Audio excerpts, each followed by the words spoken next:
Praise the Lord. आइए हम लोग प्रार्थना करें आज के पहले दिन के लिए। आज परमेश्वर ने हमें प्रथम दिन दिया है इस 40 दिन के उपवास के लिए। हम उसका धन्यवाद करें। Thank you Jesus.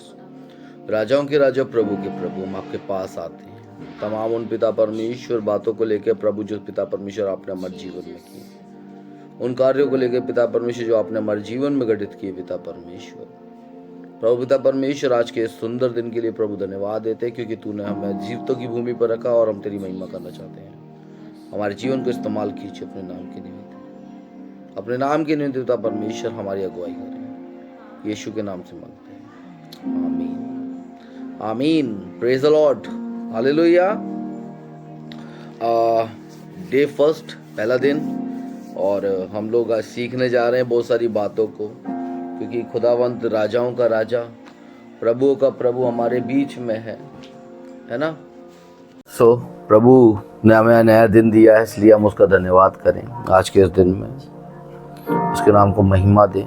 पहला दिन है, प्रथम दिन है उपवासीय प्रार्थना का, और हम उसके नाम को ऊंचा उठाएंगे। Hallelujah, thank you Jesus. जिन राहों पर तू मुझको चलाए, बस उन्हीं पर मैं चलूंगा। जिन बातों को तू मुझको बताए, बस उन्हीं को मैं सुनूंगा। जिन बातों को तू मुझको बताए, बस उन्हीं को मैं सुनूंगा। जिन राहों पर तू मुझको चलाए, बस उन्हीं पर मैं चलूंगा। मेरी आशाएं तुझ में है,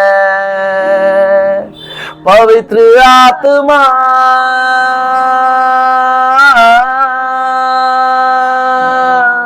मेरी आशाएं तुझ में है, पवित्र आत्मा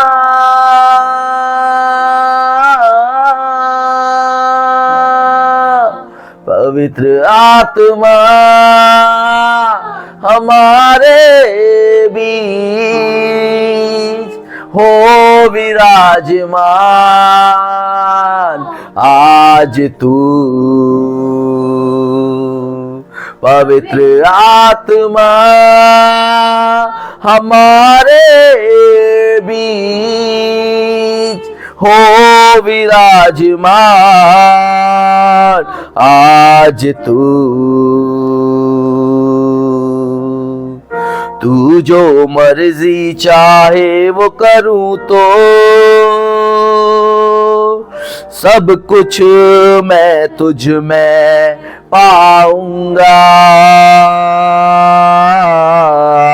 तेरे साथ साथ मैं चलूं तो,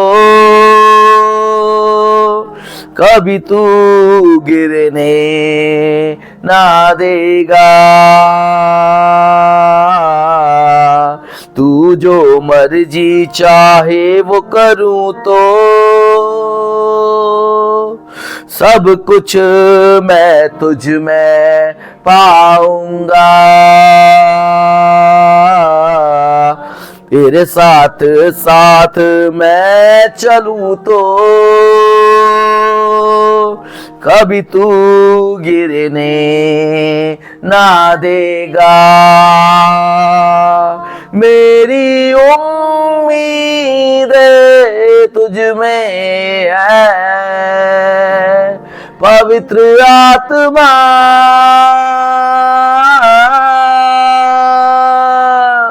पवित्र आत्मा हमारे बीच हो विराजमान।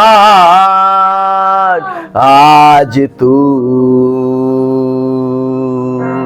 पवित्र आत्मा हमारे बीच हो विराजमान आज तू। यस प्रियो, हालेलुया। ये सिर्फ और सिर्फ पवित्र आत्मा की ओर से था। मरियम का गर्भवती होना, यीशु का आना, और ये एक नई तैयारी का समय था। जब हम ब्लैंड डेज में जाते हैं, जब हम उपवासीय दिनों में जाते हैं, तो मेरे प्रियो सबसे बड़ी बात यह है कि परमेश्वर आपके और मेरे लिए आया, उसको एक बुलाहट थी। हालेलुया। मैं चाहता हूं आप सभी एक बाइबल निकालें और बाइबल में से यशाया 6 अध्याय को पढ़ें। यशाया 6 अध्याय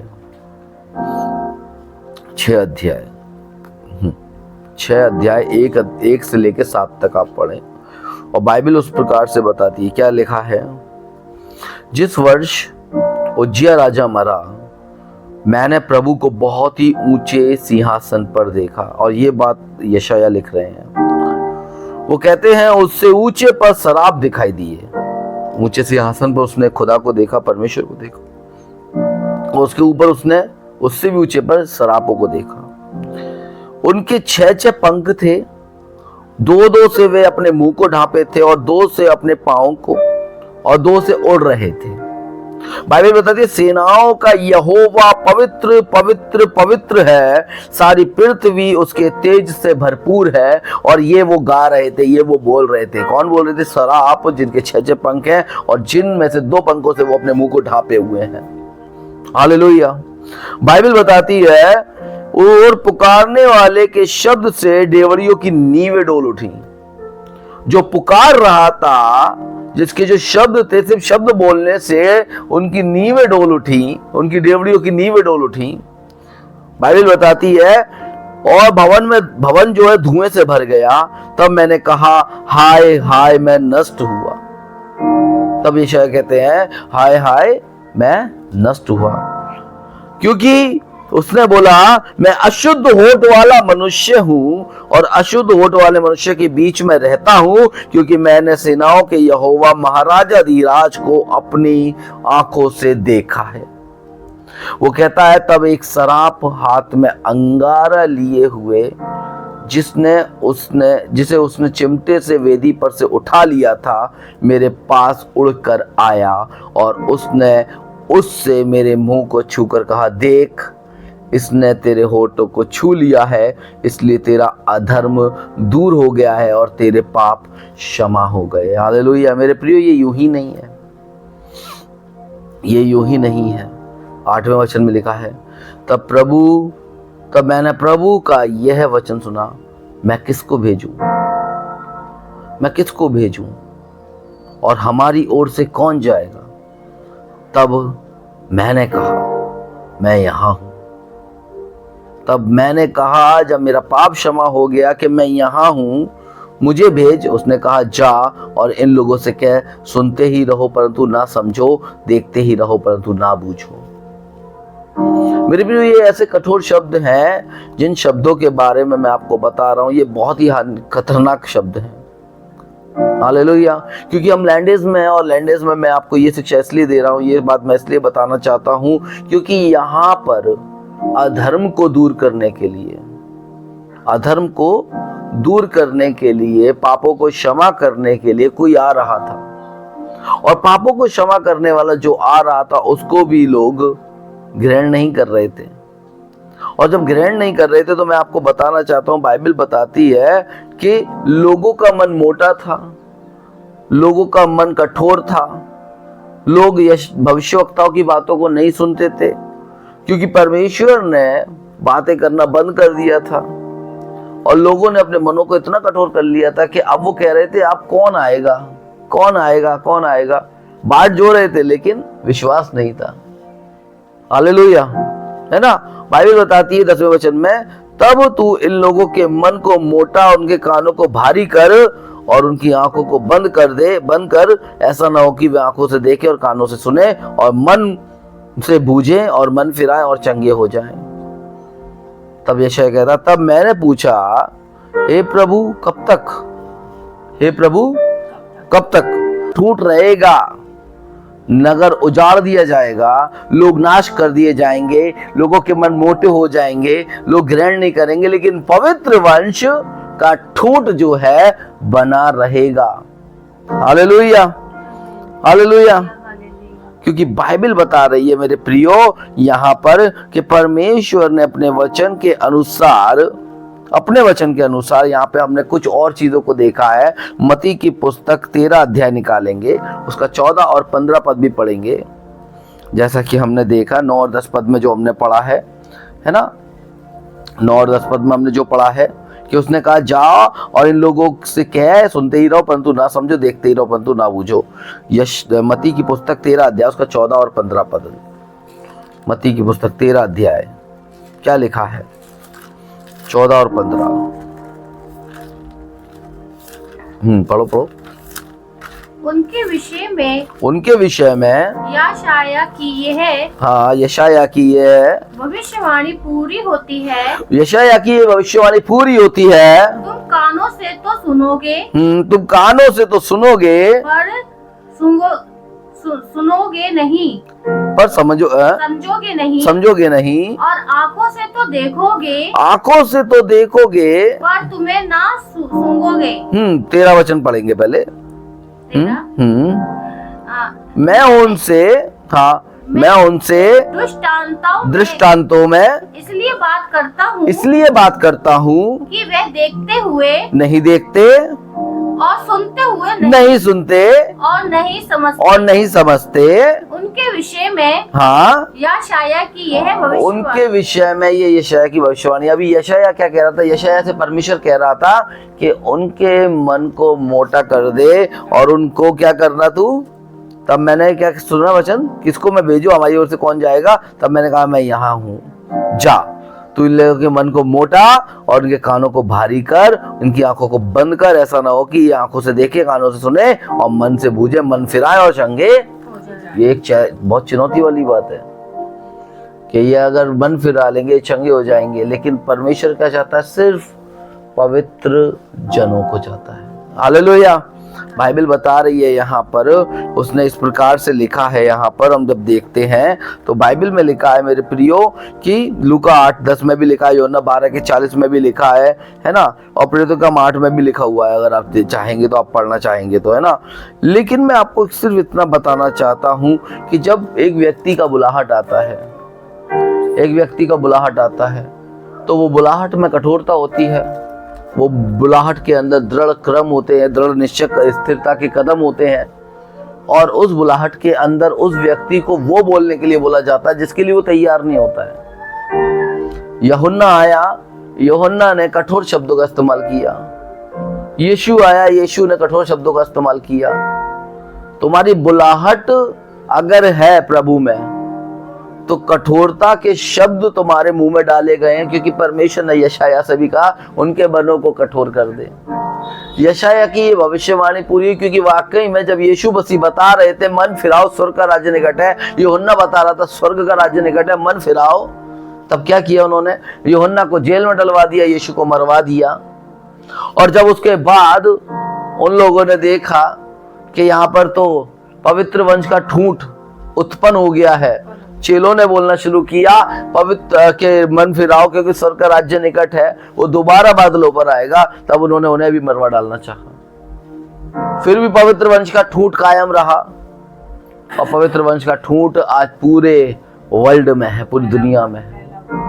यीशु की भविष्यवाणी, यीशु के चमत्कार, यीशु की बातें, यीशु का वचन, यीशु जो खुद वचन है, वो हमारे जीवन पर राज्य करता है, वो हमारे जीवन पर काम करता है। और यही थी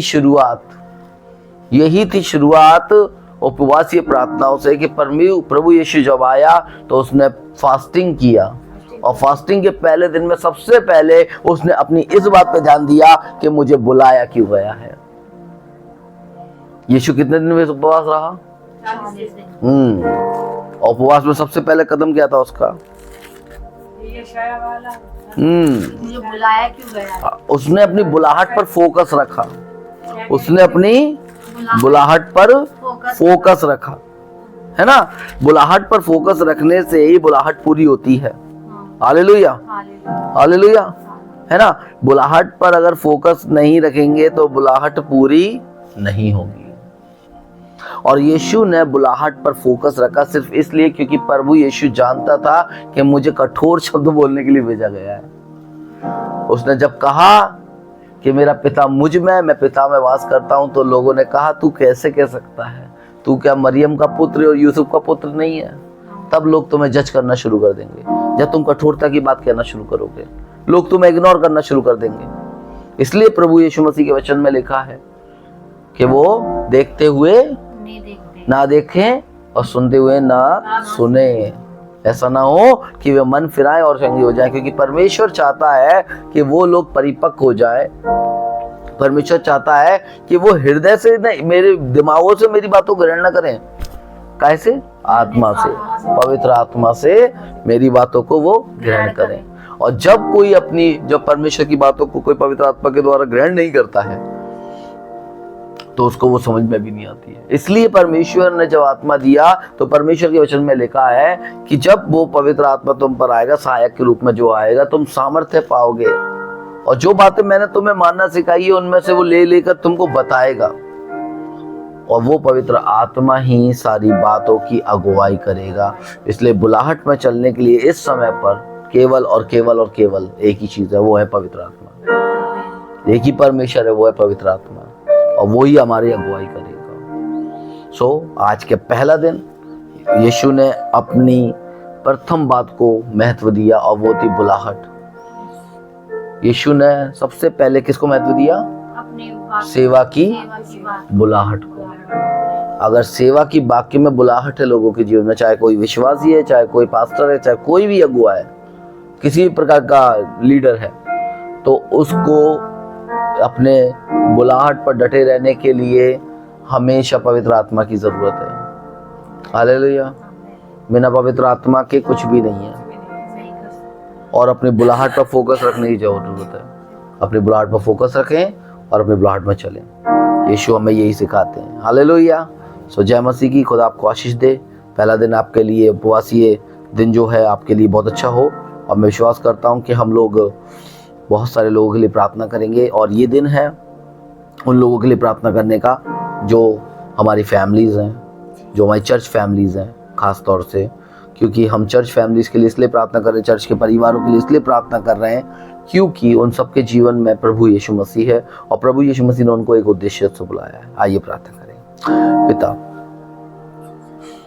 यशायाह को आपने बुलाया, प्रभु यीशु मसीह आपने चेलों को बुलाया, यूहन्ना आए, प्रभु आपकी योजना के अनुसार आए। प्रभु, हम अपने जीवन में इस बात पर, हमारे चर्च में आने वाले लोग, हमारी कलीसियाओं में आने वाले लोग, हमारे कॉलोनी के अंदर जो कलीसियाएं हैं, हमारे शहर के अंदर जो कलीसियाएं, हमारे राज्य के अंदर जो कलीसियाएं हैं, प्रभु उनमें आने वाले लोग पिता परमेश्वर इस उद्देश्य को पहचाने के खुदा वो एक बुलाहट के लिए बुलाए गए हैं और उनके जीवन में बुलाहटें पूरी हो। मेरे खुदा, मैं आपसे विनती करता हूँ यीशु के नाम से, प्रभु अपने नाम के निमित्त पिता परमेश्वर उस कार्यों को अंजाम दे मेरे खुदा इन लोगों के जीवन से और अपनी महिमा इनसे ले। हर एक बात में तेरा धन्यवाद देता हूँ। राजा यीशु, आई लव यू। हमें उपवास करने में और अपने साथ दृढ़ चलने में पिता परमेश्वर आई सहायता करें, तमाम कलीसियाओं की सहायता करें। यीशु के नाम से मांगते हैं, आमीन आमीन। जय मसीह की।